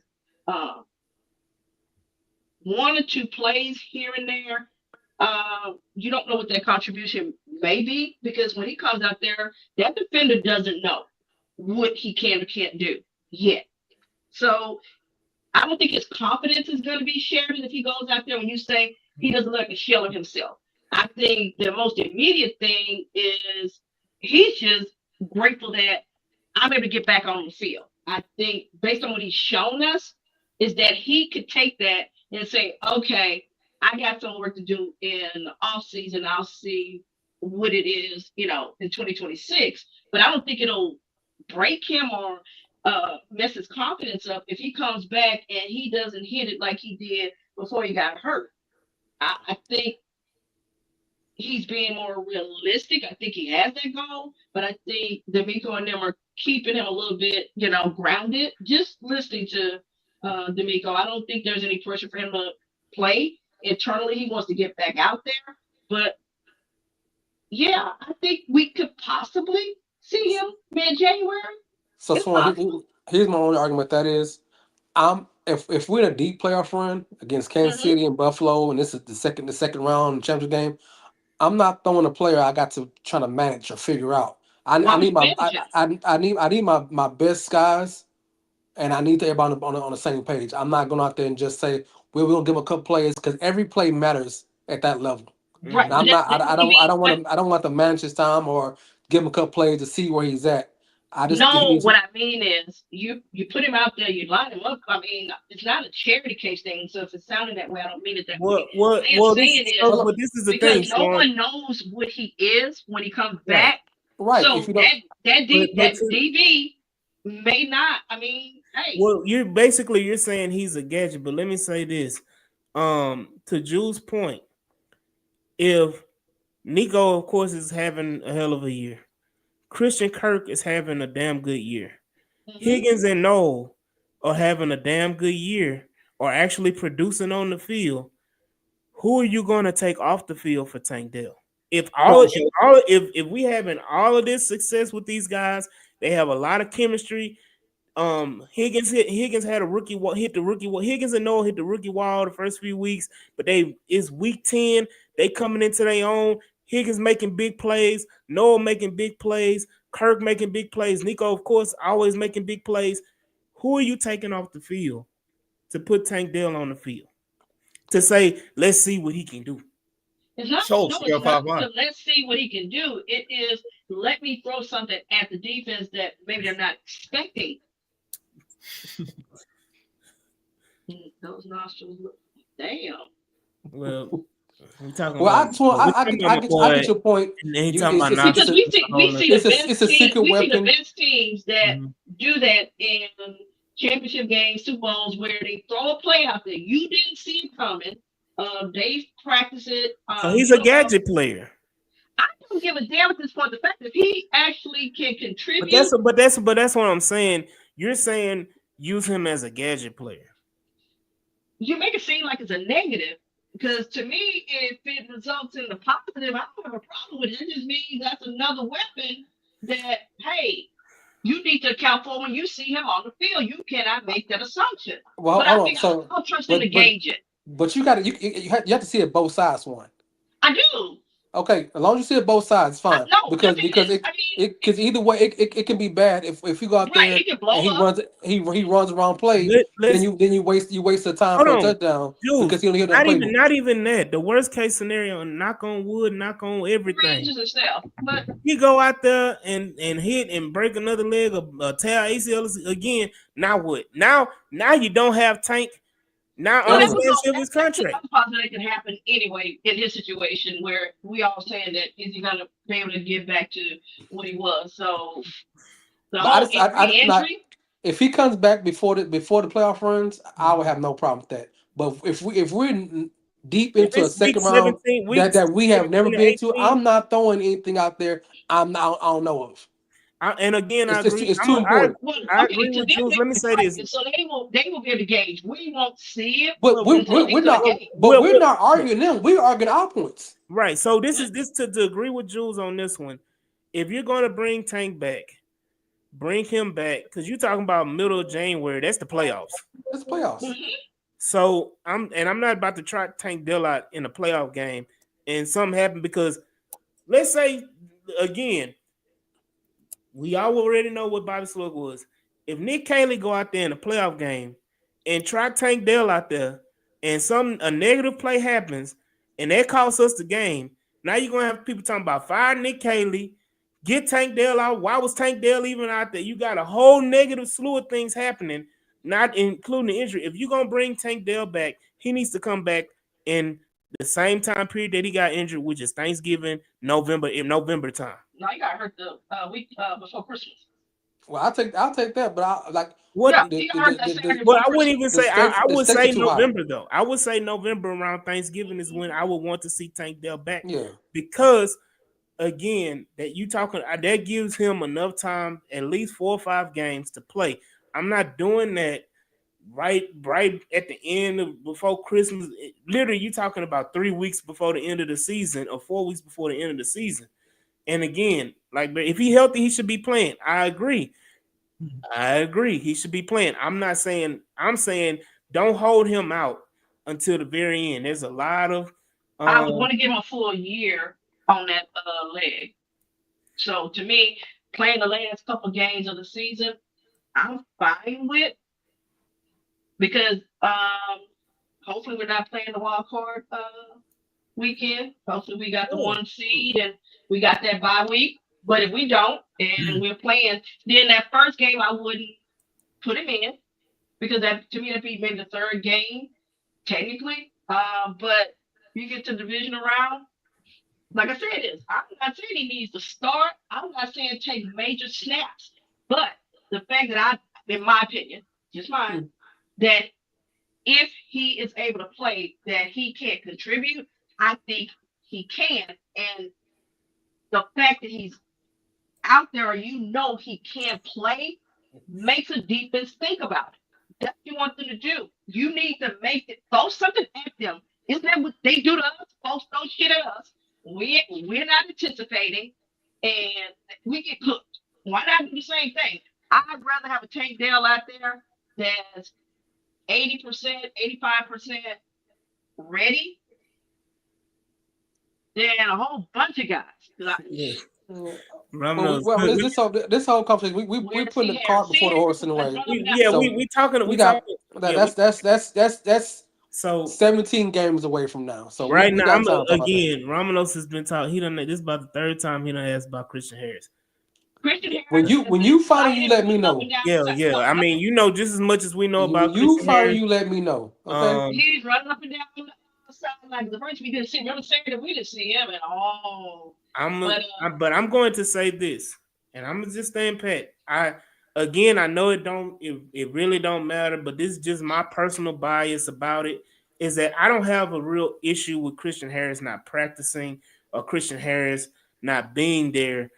I know that it's a topic of discussion about Christian Harris, and it's an issue for some people because it's a big mystery behind it that nobody knows the answers to. But I will say this, my only personal gripe about this whole situation right now is that it's been a full week of training camp practices since training camp has started. Why, again, I don't see why you couldn't have put him on the pup. If he wasn't going to practice, and again, I know it doesn't matter, whatever. This is just my AD's personal bias or personal opinion is that if Christian Harris wasn't going to practice, then put him on the pup to avoid the constant questions of where's Christian Harris? Why is Christian Harris not practicing? If he's on the pup, there's your reason why he's not practicing. No. You would have the question from those that, wait a minute, why is he on the pup? Last year, y'all didn't tell us what was wrong, and he spent most of the season not playing, and you didn't put on pup. You got questions either way, but you're not going to have the daily like literally. There's a tweet every day from somebody. Christian Harris not practicing today. Christian Harris, where's Christian Harris? It's literally if he's on pup, yeah, you get those initial questions, but you're not going to get them daily. You're getting this daily. I think somebody would ask, when is he coming off pup? But you getting this. Look, here we go. You got people. See, you're creating more doubt with people. Okay, but DQ, sorry. If he was on pup, you would still be worried. Because it'd be like, well, what is wrong with him? When is he gonna come off a pup? So he would still be worried. The fact that he gets on the field, different folks will speculate and worry for different reasons. Some will, if he's on pup, what the hell is going on? Because I would have thought after almost a year and a half, he would be practicing. And then you got other folks that if he's not on pup, well, they should have put him on pup. So what's really going on? So D'Amico asked the question yesterday about injuries because the question did come up. His thing is, he thinks like a player. His thing is, he's never going to discuss it, what's going on with players. And since it's training camp, they don't have to report injuries. So you definitely ain't going to get anything. But his thing is, he's being respectful. It's just his thing. It's because he remember being a player, being hurt, and whatever the case may be. So he's never going to tell us. So I think that's the one thing people need to come to terms with. It may not be if he may be fine and they're just holding him out, but D'Amico's never going to answer the question. At this point, when he shows up is when I talk about him.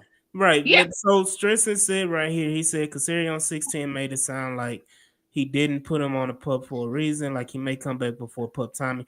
Again, I'm gonna say this when it comes to pup in the preseason. You can be on pup for one day. Pup doesn't have a timetable during training camp and preseason. Right. You can be on PUP for a week, you can be on PUP for 2 days, you can be on PUP for 3 weeks and come off a PUP. That doesn't. Only time PUP has a timetable or time concern is when the season actually starts. If you're on the PUP when the season starts, then you're automatically out. What is it? 6 weeks? 6 games, I think. Yeah. No, 4 games. 4 games. 4 now. Okay. And then he But the said, difference is now if I he's think not they- on PUP and he doesn't put him on PUP, then there's nothing he has to sit out. He just makes the 53, and you playing whenever you want to. exactly. Like So, what they did last year. but So the thing about it is if he's on PUP and they take him off of PUP, regardless in the preseason, it matters either way. It doesn't matter which way. It's basically a glorified. This guy, we just holding this guy out. That's Mhm. in Yeah, that, but in that sense. technically it's basically you're unable to perform, and maybe they don't want to put quote unquote. Is he that performing tag. right now? No, Okay, So- then he's unable to perform. So but here's maybe they my don't point. want. What I'm saying is, I'm just assuming they don't want to do that. They'll do like they did last year. So here's especially, my- I mean, he would be on it was so he could 53. do activities. So it was so he could do activities that he couldn't do on PUP. Was the reason that he's not on PUP. So here's my point, and this I made a point earlier. Even by Tank Dale, I got a ball. I'm rolling the field. The ones who can practice. The ones who can't until Harris come back. He's a That's what non-factor. Rico said. He's a non-factor. That's what we're gonna roll with that. I gave up last year when he said he was coming back and it was mid-season. He still went and they kept asking and he got irritated that time. I'm like, Right. okay, he finna be a Negro with y'all. I done told y'all, So we good. and y'all not gonna make me tell y'all anything beforehand. Isn't it Bessemer, Alabama? It's somewhere in Alabama. Yeah, I think that's where he's from. Bessemer. Yeah, it's gonna be Yeah, I think it's Bessemer, Alabama. That Bessemer gonna come out. Bessemer. Yeah. So yeah, definitely. A lot. Again, it's a lot more to talk about. What up, chill out? He said Casario said that if a player's on PUP, they can't even be on the field to view the practice. Okay.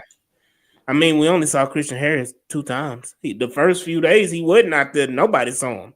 He's a Now non-factor. yesterday he was on the sidelines. It was John Cena.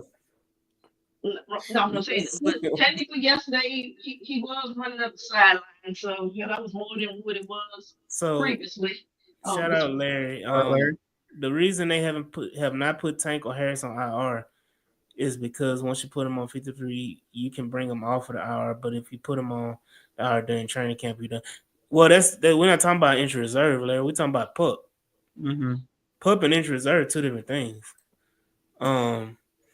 So yeah, I IR for sure. Yeah, I mean I wouldn't suspect anything less than both of them being on IR at the beginning of the season. If we being truthful. Mm-hmm. You have to be on IR with a minimum of 3 to 4 weeks, right? Is it Yeah. 3? Well, the thing is, when you put them on IR, you do have a certain you time have frame a you have to limit. bring them back, and then they get to practice, and then if you don't bring them up, then they're on for the rest of the year, and that may be why they don't do it, because without being on IR, you get the control when they come back. Well, right. No. During the season, it is a benefit to put them on IR. Mm-hmm. It is not a benefit to put them, like Stressens just said, or Larry just said, if you put them on IR right now, they're out for they done. Yeah, they done for the year. Yeah. But during the season, it's more of a benefit because you have the opportunity to pull them off. You have that flexibility to pull the trigger when it's time. Whereas PUP, the same way PUP, you have to be on at least a certain amount of weeks or whatever. Again, it's a benefit, and I would think that both of them would be on IR to begin the season, and that's, to me, Tank is expected. That should be expected from everybody. Expect Tank on IR. I don't expect Harris on IR. So the thing about it with Harris on IR is that yes, he's going to be out a minimum of 3 to 4 weeks, whatever it is, and then they bring him up. That's fine. You have that flexibility. Thing about it is, if you put Harris on that 53 and don't put him on IR, and he's basically taking up a roster spot, because he's not going to play special teams.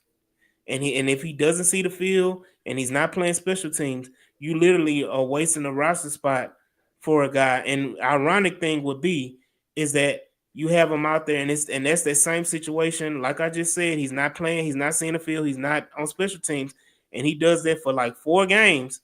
Then you have people like, well, why the hell you just didn't put him on injury reserve and have somebody else? Once again, when Christian Harris show up, we can talk about him. Yeah, I mean, Barry said if Harris was going on IR, he would be on PUP right now. I mean, I don't know. Right. So we got players right now that's actually playing right now that deserve our conversation other than Christian Harris right now. That's how I feel about this right And then Killer Cal said, as long as Tank don't have Tyrese Halliburton doctors, I'm cool. He has to be cleared by the medical staff, and I hope they don't work for the Astros. He's shooting slugs. Larry said, I'm hearing that they're doing the same thing with Harris and Mixon. Well, Mixon is on non-injury.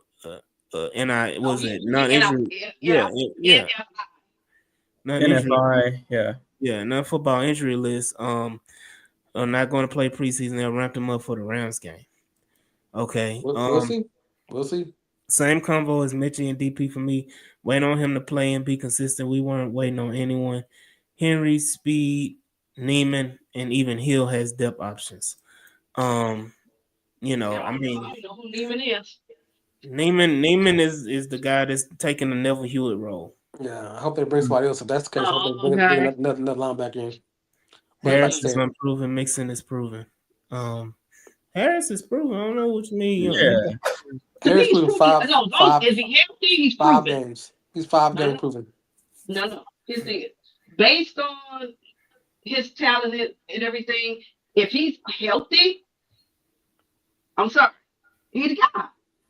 But we got. But see, the whole thing about it, we got to see what he has learned from the 5 games that he got. We won the tour 2023 to a whole season, because let's be honestly, Christian Harris hasn't been a phenomenal player since his tenure. He didn't catch on until the last part of 2023 when he won that playoff run. But then you lost another year, so development is gone because you ain't see him play on the football field, so you don't know what he is and what he has learned to be a better player. And then we did see him last year. He didn't really he flashed a little bit, right? But he wasn't healthy enough to beat around. So you don't know what he is. What do you mean beat around? He's in. I'm sorry. He's in the room. So it's not being like being in a room and building a field is 2 things, Swan. Okay, but based on his raw talent, to me, I'm not concerned when he gets on the field. I think he will be fine, especially right there with Aziz and so forth. I think he will be fine. I think it's just keeping him on the field is the thing. Stay on the field, he will be fine. He ain't showing to do that. So Larry said, let's be like D'Amico. He said, we're going to talk about the players that are out there and the injuries will work themselves out. If I'm like D'Amico, can I have Miss Rhymes too? Okay, it's time to go. It's time to go tonight. I'm sorry, do you want to speak up? Your mic we got things to talk about next week. We got some things. We got a lot to talk about. It's training camp, keeps chugging along and chugging along. Again, they have an off day tomorrow. And then they're back at it again Friday and Saturday, and then they off to the Greenbrier, in West Virginia. Yeah. That's why they only got. I think they'll probably open it up as far as true to their practices, because guess what? There is not the media some will be there, but it won't be the same as here locally, because those guys, radio and all of them, that's talking ain't going up there. Yeah, I was going to ask. I got 2 quick questions. Are any of those practices going to be open? In the Greenbrier? No. Hello, Larry. We're not going to talk about you and business. Now, hold on, Larry. And hold on, Mike. We're going to talk about business and Larry. I'm about to go there, y'all, because Mike got a questions. Larry, you just sat up here and had a whole tweet about CJ Mama and some leggings. Talking about the energy and some black tights. Yeah, so Larry, you need to sit this one out, buddy. But go ahead, Mike. Yeah, and the other question, Should the Texans still have interest in pursuing the NFL's Karl Anthony Towns? Who? Oh, you talking That's about? what Christian I like putting fingers in dudes' butts. Good No, night. he didn't want to kiss no forehead and Good all night. that. Nah, that's how Yeah, I'm you talking about I'm Mr. done. Freaky Man, Mr. Freaky Man.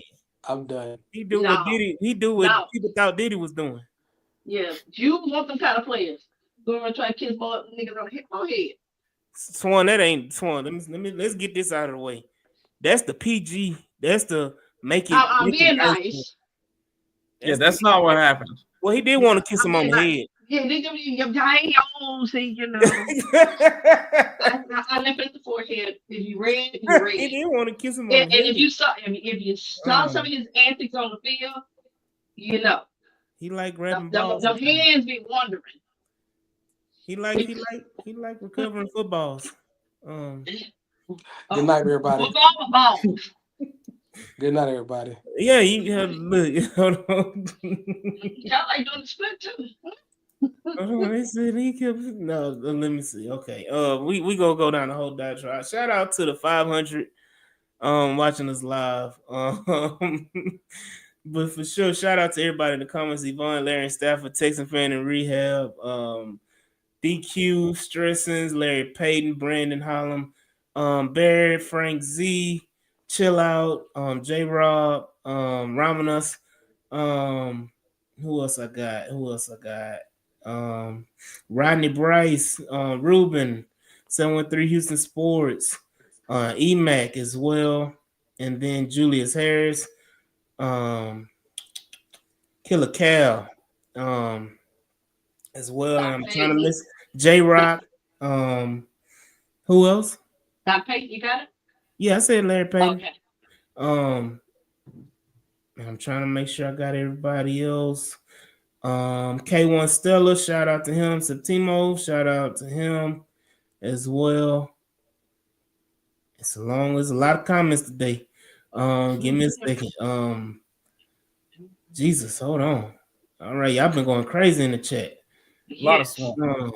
Y'all been swarming for real. Yeah, we've been dying for football. Shout out Alberto, my boy Alberto.